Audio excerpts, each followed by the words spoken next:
Good morning, everybody who's joining us for the Quora Search Logic Native Content webinar. We're going to wait just a few minutes and make sure everybody can get in here and connect up. Hopefully everybody's internet speeds are up to snuff today and everybody's had their coffee. We're excited to bring this to you. So we'll wait just a few more minutes to make sure everybody can connect up, and then we will go ahead and jump into it.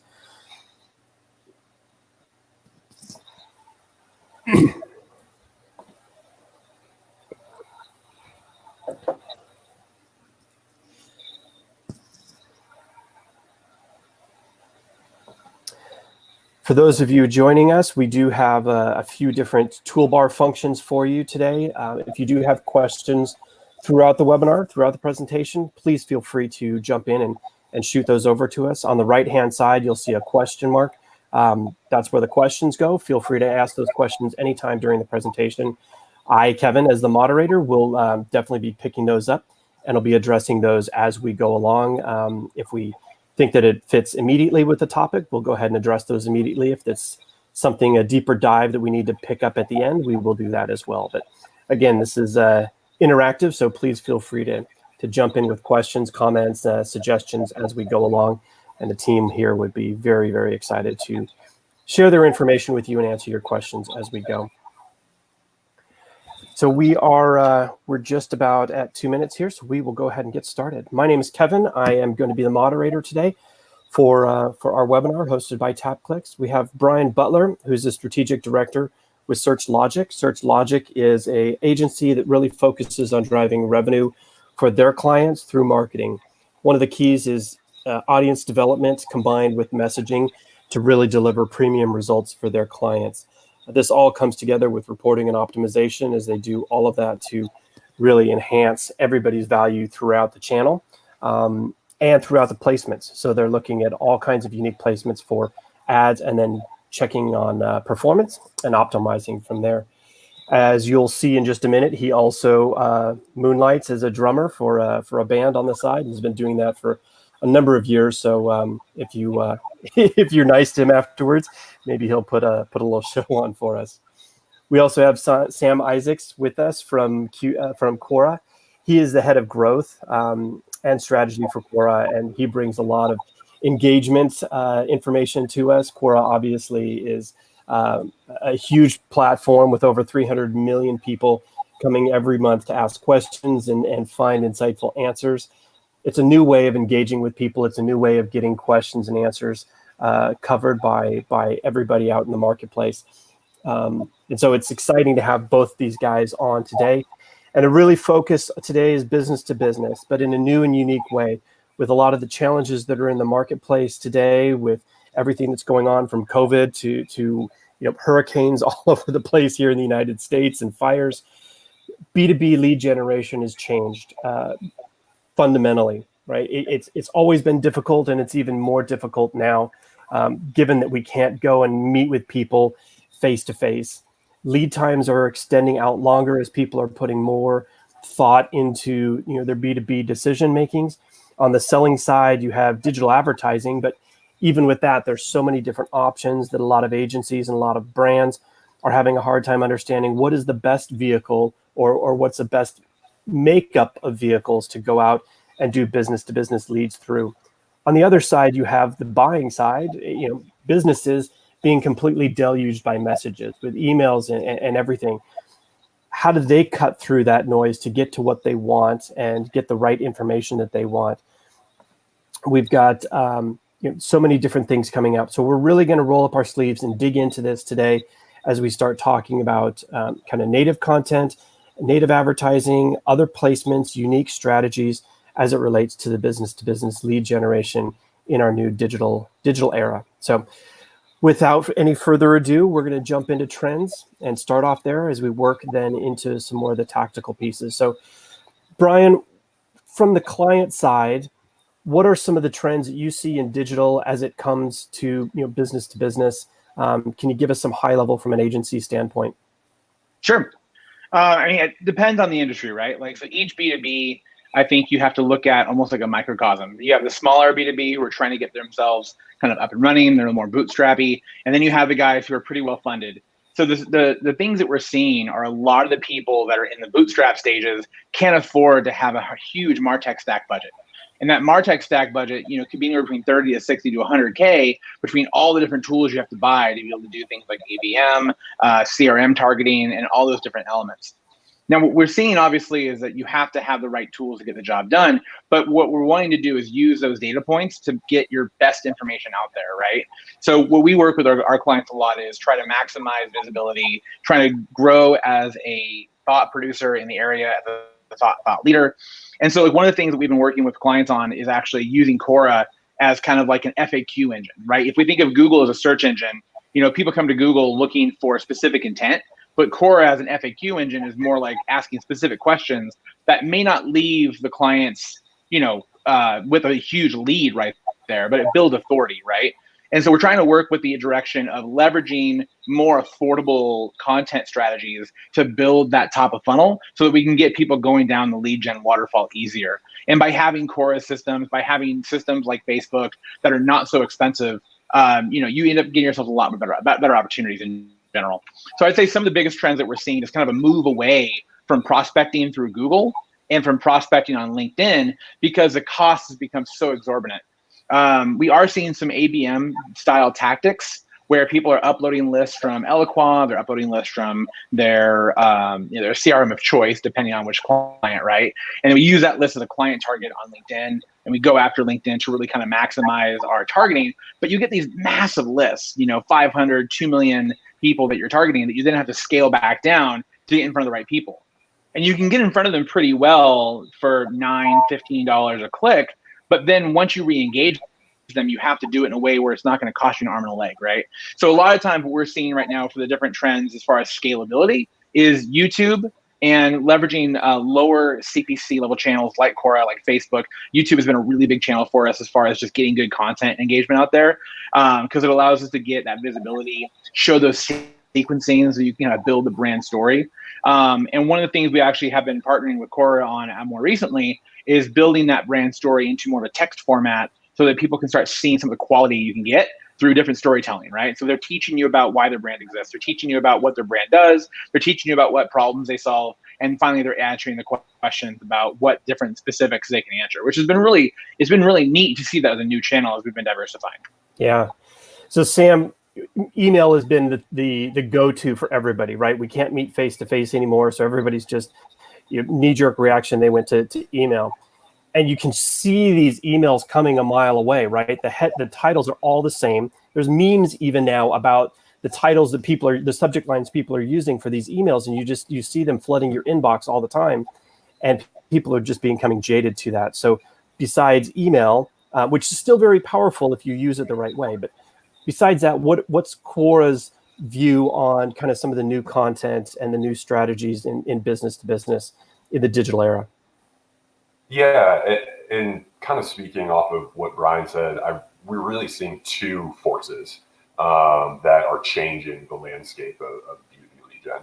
The first is, obviously COVID. We're not able to interact with one another in the same way. Everything's digital. People are in front of their screens way more.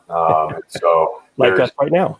Exactly. And so, you need to make sure that your brand at all stages of the funnel is also in front of a screen and taking spend that maybe used to be at a trade show and moving it into digital. The second thing that we see is an increasing want for clients to diversify outside of the duopoly of Facebook and Google. Costs are going up.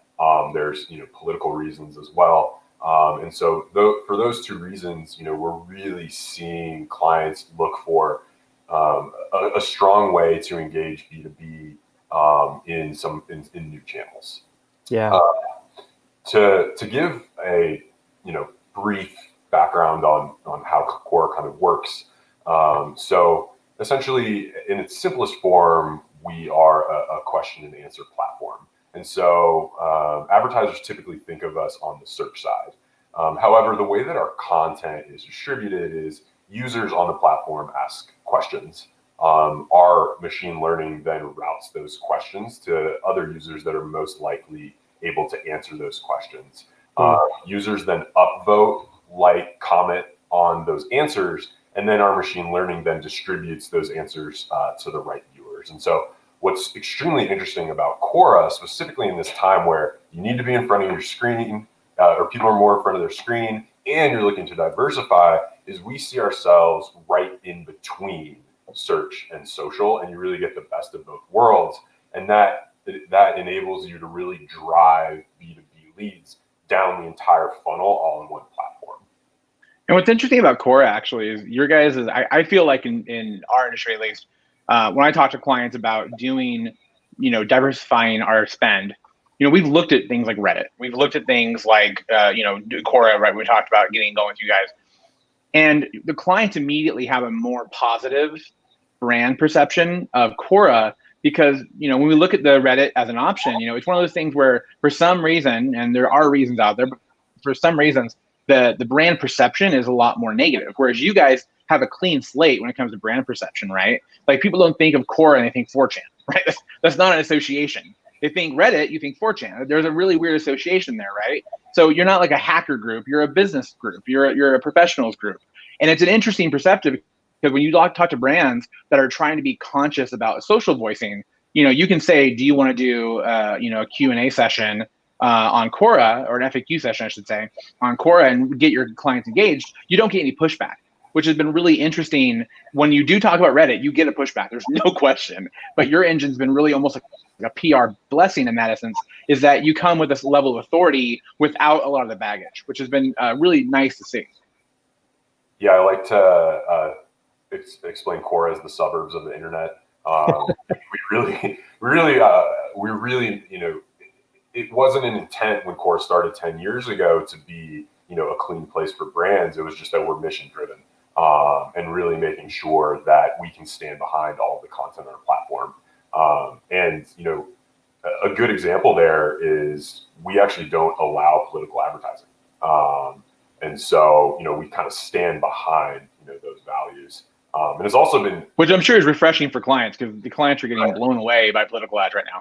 Exactly. And it's really helpful for me in Q4 with B2B, where it is to be able to go to market with those lower CPMs because we're not being inundated because of the election. Right. It actually takes us nicely into our next speaking point, is really about brand messaging. Right. We've seen a change in brand messaging through the change in the marketplace. Personalization is the top strategy for almost 50% of business-to-business marketers in 2020. And a couple of famous quotes. Teddy Roosevelt said that nobody cares about what you know until they know how much you care. Right. That's a fun one that everybody probably has heard at least one time. And then if you're old school sales, Zig Ziglar has a quote that says, "If people like you, they'll listen to you, but if they trust you, they'll do business with you." We've seen that millennials are coming into the market and being decision makers in the B2B space. We see a lot more movement into mobile. Brands are making purchases based on experience more so than price. And I think the trend on that is continuing to move. So with that and with the messaging, we're seeing more CEOs come to the front and use their voice to try to create that personalization, humanizing some of these larger corporations. What are you guys seeing in terms of trends of messaging?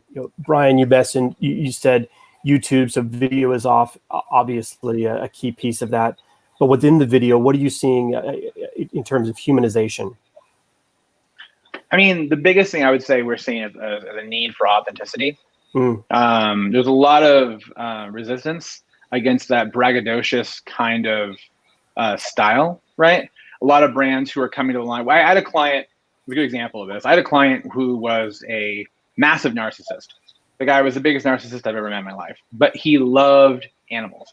And that was his relatability point. And from a brand, he was trying to make himself personally the face of the brand. But people knew him as a narcissist. They didn't know him as a dog lover. But you could relate to him as a dog lover. So some of the messaging that we try to get, with him is that if you can connect, with a message, with a brand that isn't made up, like you're an actual dog lover, like why don't you do a charity event where 10% of your sales go toward a dog shelter, right? Or an animal shelter that you can help, get puppies adopted.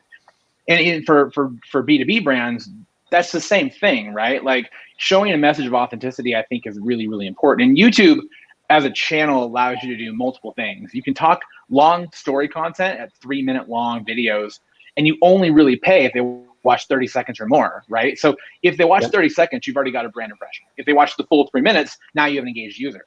And a lot of times what we've been trying to do is when we go for awareness campaigns, we'll typically do a brand lift study, which is typically 30 to 35,000 a brand lift study. We go for about $1,000 a day for 30 days to get a full understanding of what the market's doing. And we'll actually put different videos in there and ask people whether it increases consideration, whether it increases brand trust, whether it increases their likelihood of buying. And we do that typically, we recommend it typically, not all clients do it every time, but we do recommend it every 6 months. And we recommend going to the same audience every 6 months so you can start judging the brand equity and the messaging in that market. And you get a lot of really interesting data points where in one story we did, we saw a 96% lift in awareness just from people seeing the ads and being like, oh yeah, I actually recognize it. Now consideration wasn't that high, but awareness was way high. And we started seeing when we did the YouTube ads, you spend $30,000, $40,000 on YouTube. In one case, we had $150,000 in YouTube we were spending per month. And you start seeing the lift in brand awareness on search start just skyrocketing. You know, you go from 40,000 brand impressions to 150,000 brand impressions, almost a 1-for-1 ratio on the different clicks or on the different money you're spending. So you can see some really good lift. And what we've been trying to do with that from a messaging standpoint is testing different elements where you're not only doing one video and just testing that one, but you have 4 or 5 different videos with different elements of content. So one's more product centric, one's more messaging centric, one's more brand value centric. And you start seeing that people really connect with the brand values, but they start to connect more with the product if they care about the brand values more, right? So you can then follow up your brand equity ads with awareness ads in sequence. So typically what we'll do is we'll start out with 30 seconds, 15 seconds sequencing ads, layer that into a 3-minute long form video. And what we've done in testing is found that if you layer on 2 or 3 different short form videos and then have a 3-minute video, 3 deep, and then 6 deep, and then 9 deep into a sequence, our actual view rates on your long form, your typical is about 20% on YouTube. That's kind of where you want to be as a 20% view rate. You can get up to 35, 45% view rate on a 3-minute video if you prep the client with 2 short form videos prior. So we have to kind of build the trust in the brand before they'll listen to the full pitch or even a partial pitch. That's the Teddy Roosevelt quote, right? You got to build that relationship first before they'll really delve in and give you the time on it. And your strategy can do that if you do it right. Sam, for the advertisers that are coming to Quora, what are you seeing as some of the trends in messaging? Not so much execution, we'll get to that in just a second, but in terms of the overall messaging. I mean, I agree with Kevin completely. And I think it's the same macro forces that I discussed prior in both COVID and differentiation of channels. Is authenticity is number one. Yeah.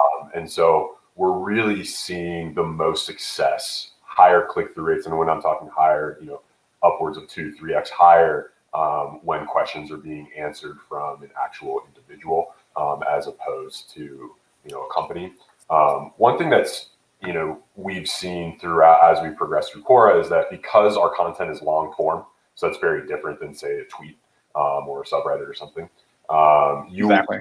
From the very, very beginning, we had users from Mark Cuban and Jason Lemkin all the way, to small business owners that were really able to establish their persona, who they are, and be authentic through these long forms. There's also the idea of a profile on Quora where the questions that you're answering, users are also able to ask you to answer different questions. And so you really, the brand comes through in the individual. And I think especially in COVID, it's just so important that brands are doing the same thing. We, we've seen brands come and really, engage at all parts of the funnel. And that was also something that is a trend that I'm seeing is that you would think that authenticity would be most important at purchase, but it is just as Brian was saying, it is so important at all parts of the funnel, and you can lose potential customers if you're not being authentic all the way through. What's funny you say that. One of the things we've been seeing from a trend lately on LinkedIn has actually been a huge push in webinars. And one of the interesting things there is we've actually taken webinars from prior sessions, and we've cut like 1 minute teaser clips of it, Yeah. 3 minute teaser clips of it, and we've actually added that to landing pages, trying to get a better engagement for people who are coming through the process. Because a webinar can be done as like a really low level MQL or even a BQL, depending on your quality, right? Yeah. So if you want to have one of your leads skyrocket to an MQL level, you can do that with webinars, just like we're doing now. And actually, BrightTalk as a platform is one that we've been exploring. Zapier has some really nice connections with some different webinars, but using those actually as a B2B lead gen option. And so using like, LinkedIn is a good one for that. Obviously, the target's fantastic. The ability to target through ABM style tactics is fantastic. But with YouTube, with the ABM style of LinkedIn, you can bring people to a landing page that it gets them into webinars, teases the idea of a webinar on the page, but then won't let them get in. You have gated content once they actually accept to watch the full webinar, right? You can also have full gated content to get into the book a demo. So depending on which methodology you're trying to go after, you can really build a lot of brand trust using webinars. Because again, people can see people, they can relate with people, they can say, hey, that guy's got a K on the back of his wall, he might be from Kentucky, I like that. People will see that and they'll start to have a little bit more affection towards the brand, right? And if you give a brand who watches you guys enough, they start bringing that brand affluence, and you start really understanding who the brand is. When you go for the book a demo, at that point, the consumer no longer has to be sold. At that point, it's just a discussion. So I think, the book a demo, I typically tell my clients, like, don't ask for the engagement before you have a first date. Yeah. I have that line with every school I work with.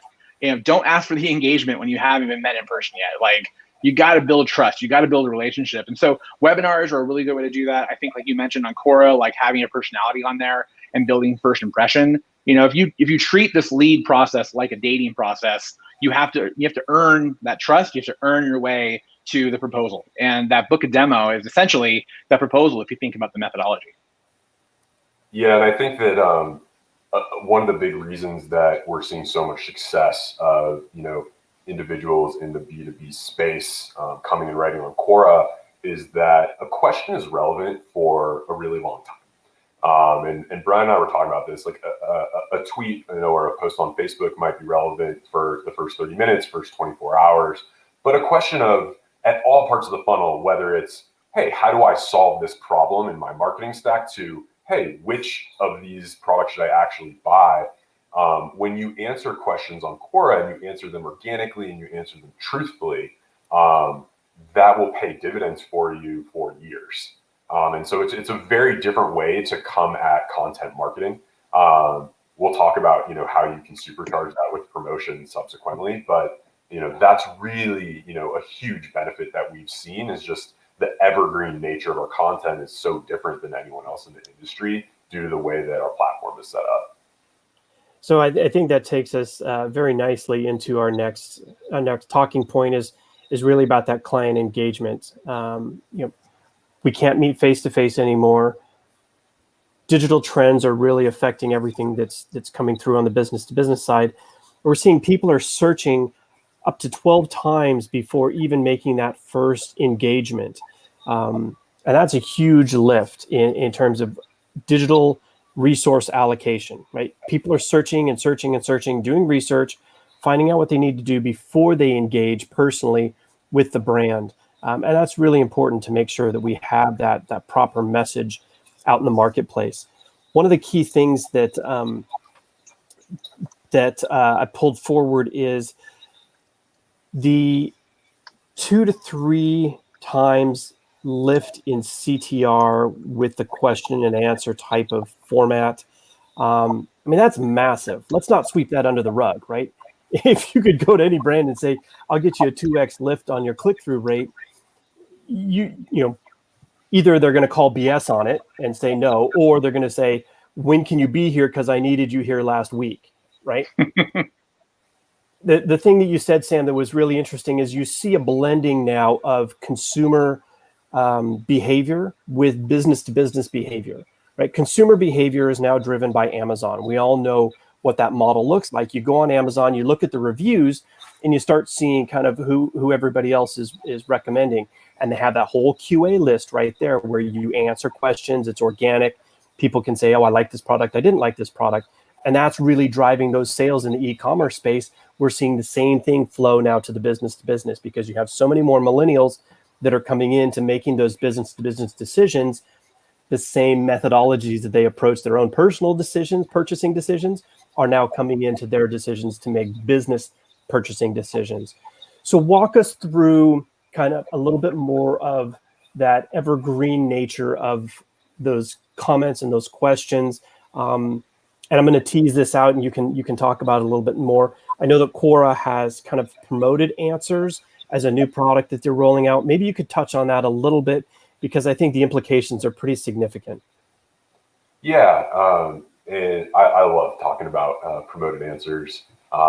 It's such a success story within Quora, and so we've been talking about the organic side, not the paid side. The benefits of making sure that you're authentic, talking about the long form nature of our content, so that you can establish really your brand.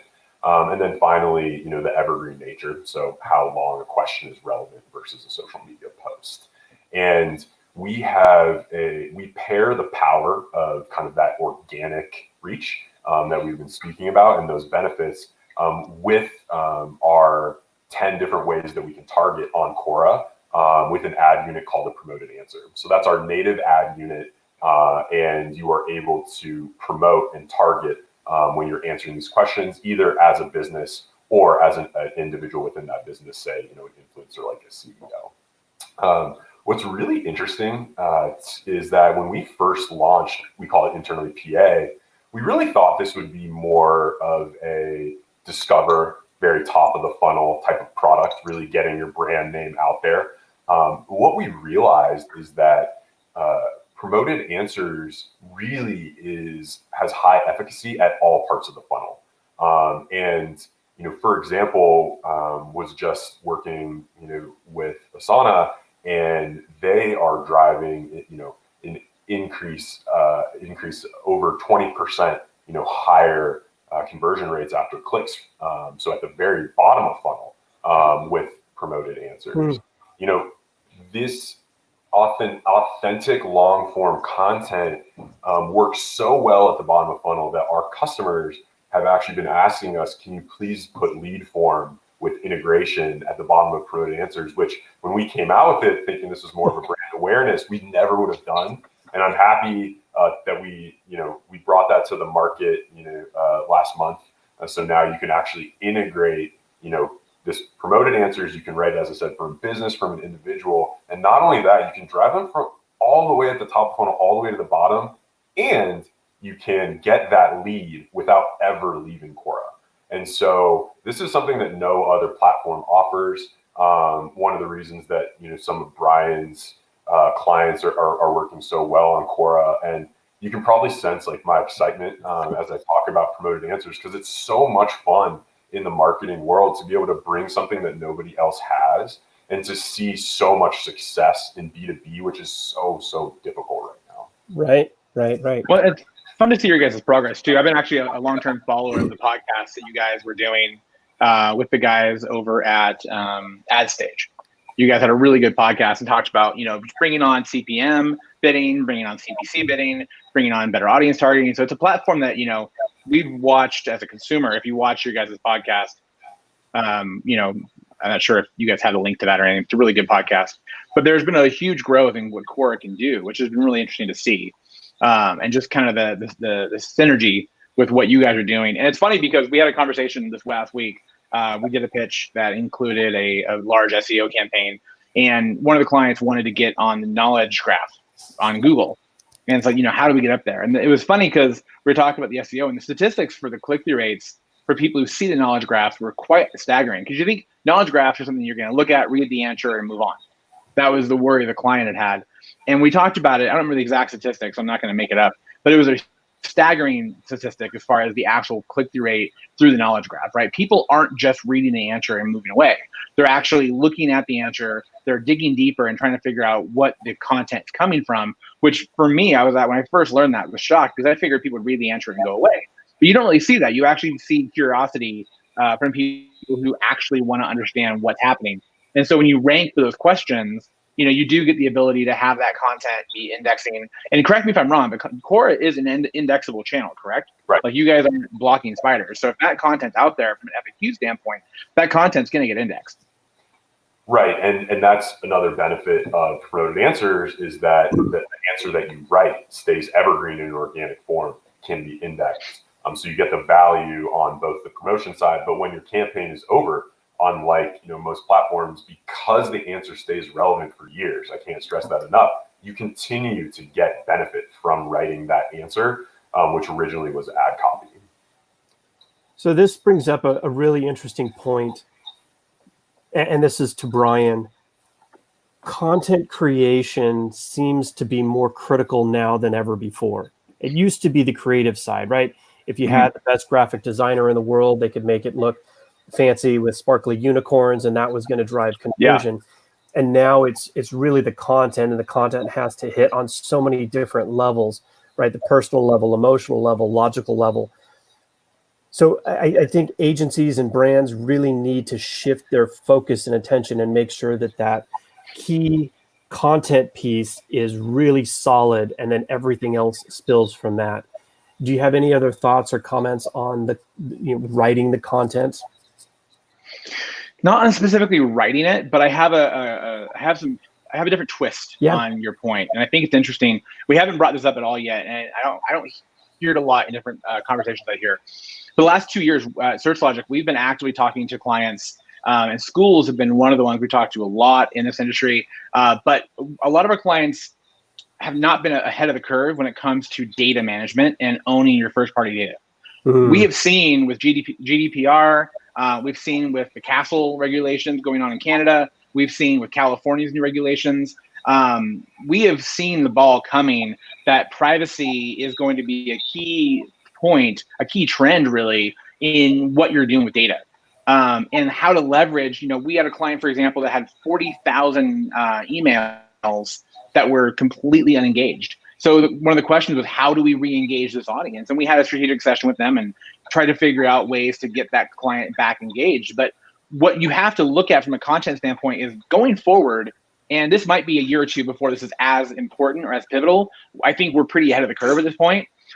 But what we're looking at as far as content is using content not only to make yourself an authority, but to also leverage that authority to give you authority and credibility to start building your brand database at a first-party data level. Because you can do a whole lot more marketing with first-party data than with third-party data, right? Marketing, data that you purchase from a lead source or a lead list. Going forward for California, for example, there's a lot of things you can't do if they don't opt into that messaging. So we really have to be careful about that. And I don't think people really think about how the impact of that's going to happen on B2B. Facebook, for example, just threw us all a curveball with their 7-day attribution modeling that's coming on the 12th, which actually came on the 12th. It's 20th now. B2B specifically, our attribution model, 28 days, was a bastardization of attribution. That was nothing. 7 days is ridiculous. There's no data there. So I know we're getting into data slides as the next one, but I think just from a communication standpoint, it's so important to consider how your database is going to impact your business over the next 10 to 20 years. Because first-party data and opt-in specifically, Facebook gave us a big push. iOS 14 gave us a really big push with opt-in specific messaging on their Facebook, where Facebook and other apps, it's literally opt-in to share your GC or your IDFA. So your ID for advertiser, your mobile ID on Apple is basically kaput if you don't opt in. Opt-in is going to be the next phase as far as any sort of audience targeting. And because of all this, we have to think about our databases and how B2B can not just generate leads, but how it can generate first-party databases that they have permission to market to and engage with. It's just, I don't think it's a content topic that people are fully comfortable with yet, and they haven't fully engaged. And we talk to our clients about what's your data plan, what's your plan for first-party data, and making sure that you have a database that lasts 10 years. You're going to have to figure that out. And if the clients aren't figuring that out yet or starting to think about it, they really should. It's definitely an impact point. Yeah. That go ahead. I was just going to say, I think that with with the increasing legislation, it's so important to find platforms with unduplicated reach to ensure that you're hitting those individuals if you're no longer able to hit them via email.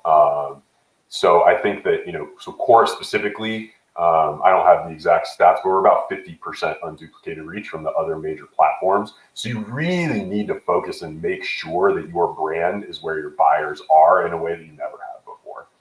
Yeah, it's true. I mean, it does take us nicely into our last point of the day, which is the big data reporting and analytics of this. Obviously, optimization is one of the key things that is a cornerstone of any advertising campaign, anything that you push out there.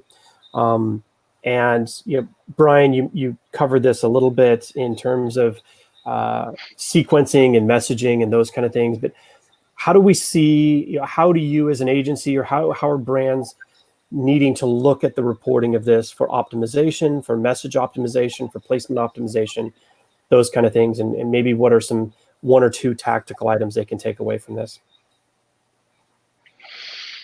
So depends on what you're looking to accomplish, right? Like the biggest thing for me, I'm a heavy data marketer. Data is really kind of where I dig into a lot. And so I think the biggest thing you can take away from any of this conversation is that your database needs to be clean, and it has to be gone through and protected. And the data in there needs to be updated, right? You need to make efforts to do lookalike audiences to generate new information. When it comes to the reporting, just to give you guys at TapClicks actually a big pat on the back, we've used TapClicks for the last 2 years. I've actually joked with my CEO that I could moonlight as a TapClicks trainer. You've seen our dashboards. Our dashboards are ridiculous. Yeah. But one of the things that we bring to the table for clients is a statistical level of reporting that they've never seen in most cases. A lot of times it's offline data that we bring into TapClicks through your guys' really cool smart connectors. And we can then take those smart connectors, bring them into different widgets that we can create. And we've actually been able to work with clients to do offline mapping for MQL to BQL ratios, to BQL, MQL, and ops ratios. And that's all third-party data. Like Google, brings in your API, but your guys' system actually brings in offline, SFTPs and spreadsheets that we can bring in from the client, Salesforce directly, and really start mapping out like what's actually happening. And one of the things that we've been actively working on is more revenue attribution that really gets people down the line, right? So when we specialize in our data, we don't just look at the click and the MQLs. We try to look at the entire funnel and say, okay, we got the MQL happening, we got the opportunity happening. What do we do for nurturing in between that stage? How do we nurture that consumer? After we get the opportunity, how do we get them to retain? And then once they've actually closed, we start generating revenue. How are we tracking that back to the initial cost of sale and the lifetime value? Because LTV is something that a lot of B2B clients don't really have a firm grasp on. Like most of the time we talk about them, LTV is something they have a really hard time understanding because the window of attribution is 6 months and 9 months in some deals. If you're talking about closing a $200,000 deal, 9 months isn't unexpected. So we try to use some different statistics and different data to actually have unique tracking cookies in our URL parameters. We try to bring that data into Salesforce, export that data into our engine, and then we have unique cookies that are multi-channel that we have, basically on top of the Facebook, Google, LinkedIn. And we try to maximize that data to then bring all of it back to that first click, or technically last click nowadays. Back in a couple of years ago, it was first click, but you know how that's changed. Yes. But we can at least track it back to that last click. And when you can track it back to last click, you actually can attribute revenue down to what channel is producing that. So when we're looking at Quora, we're looking at Google, we're looking at Facebook, you can understand at a much greater level, like the real value and power that's bringing to the table. And I think, that's one of the things that your database is going to empower you, not only lookalike audiences, right? Lookalike audiences is a great way for you to do mid-level prospecting.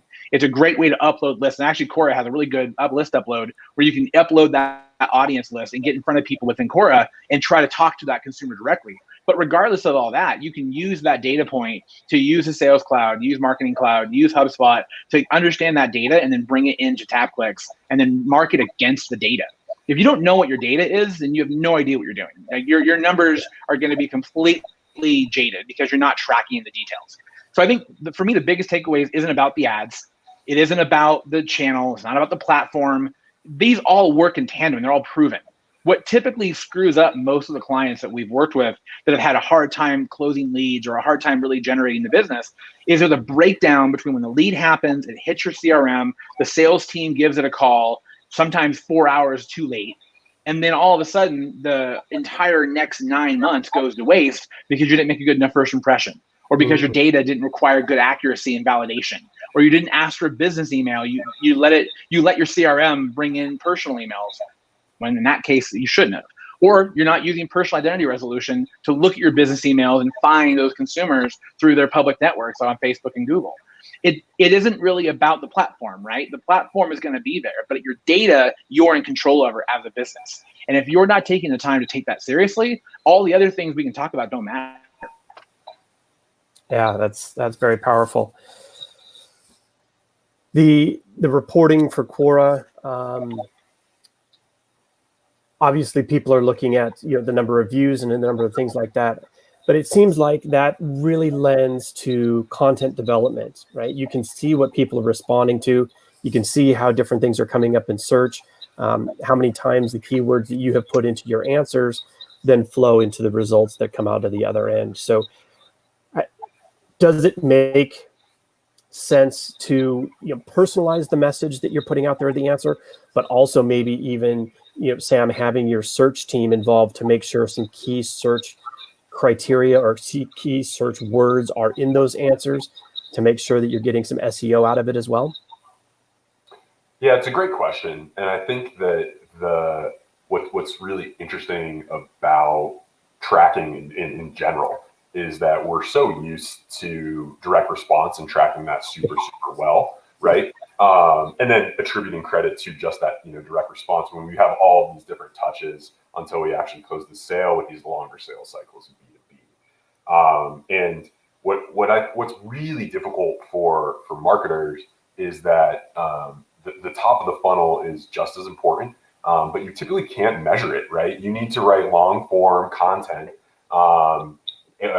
that ensures that individuals connect with your brand. We talked about authenticity, and we talked about making sure that you have enough square footage, so to speak, to really help potential customers understand what your brand is. And so along with our promoted answers ad unit, which really works, as I said, at both the top, middle, and bottom of the funnel, you have all the tracking that you would expect from a fantastic social media platform. Our founder was actually the first head of product at Facebook. And so, interesting. I didn't know that. Yeah, and so we are extremely interested in making sure that tracking is fantastic throughout the funnel. And so, I'm not sure if there's another place on the internet where you can communicate this long form brand approach and understand tracking in the same way that you could for direct response.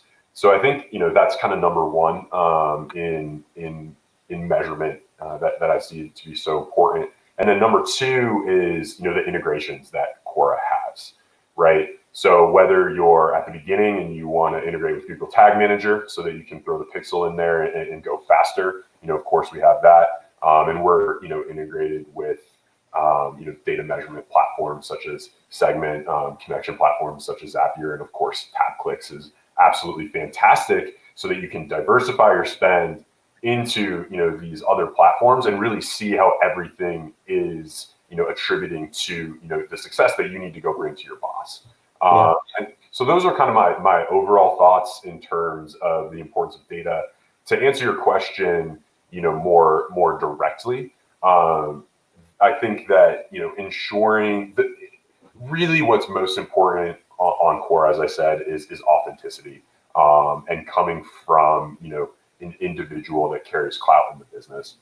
And so as long as you're doing that and you're creating content that provides value and you're thinking about it that way instead of thinking about how can I make sure to convert as many people as possible, but really how can I actually answer this question in a way that is relevant, that can actually help these users and develop that authenticity. That's what's most important. So yeah. One thing real quick, you were talking about diversifying. I just got a couple of quick statistics. So we did a lot of testing in different channels, and we did a lot of diversifying our platforms, right? One thing I can say is, we actually saw an 8% increase in cost year over year for Q3. But with that, with the diversification and not putting quite as many of our eggs just in Google or just in LinkedIn, we actually saw a 28% increase in clicks year over year. Q3, kind of for our B2B client load as a whole. We saw a 110% increase in post engagements actually by doing more diversification and more engagement in that side of the funnel, which was really surprising. And then let's see, there was a 28% increase in clicks as well year over year. So that I may repeat that stat. If I did, I apologize. The difference there, the one I wanted to point out though, is that by going after higher informed engagement, that more authentic route, trying to communicate with your users, you're not paying the huge cost per click that you would on LinkedIn, for example, as a big part of that. Or if you're doing it in a way where you're trying to go after engagements, you're trying to go after, again, that communication and trying to encourage messaging, you're trying to encourage comments, you're trying to encourage likes and shares. That's not typically your social, it's a social strategy, not a B2B lead gen strategy. It's more of like the social side of the picture, but it does have different plays when you do a paid media campaign that is meant for that authentic market and looking at creating good conversation, just how much more clicks we can get to the site through engagement. Yeah, it's amazing. It's amazing. Well, guys, we are right up against it. Thank you so much for your time today. We had a really good time walking through this, something that could be kind of a dry topic. I think we had a really good, both high level and tactical view on it, talked about the data, the integration, the native content development. It was very, very fun for me. I'm very thankful for you guys to join. If you guys on the line, if anybody has any other questions, you can throw them in now. You can also follow up with the guys offline. If you are viewing this in real time or offline, we will have a special leave behind for you. Quora has developed a special offer for everybody, and we'll be sending that out to you very shortly. A quick start program that they have developed to get people up and running on Quora as quickly as possible with as much support as possible. Very excited to be sharing that with you. So be looking for that as that comes out as well. So with that, Brian, Sam, thank you guys so much for being here today, for sharing with us, and wish you guys all the best of luck. And thanks for having us. Stay tuned for our next event. We will keep you updated on what's coming next from TapClicks. So thanks, guys, and have a great week. Thank you much. Talk soon. All righty. Bye. Bye. Bye.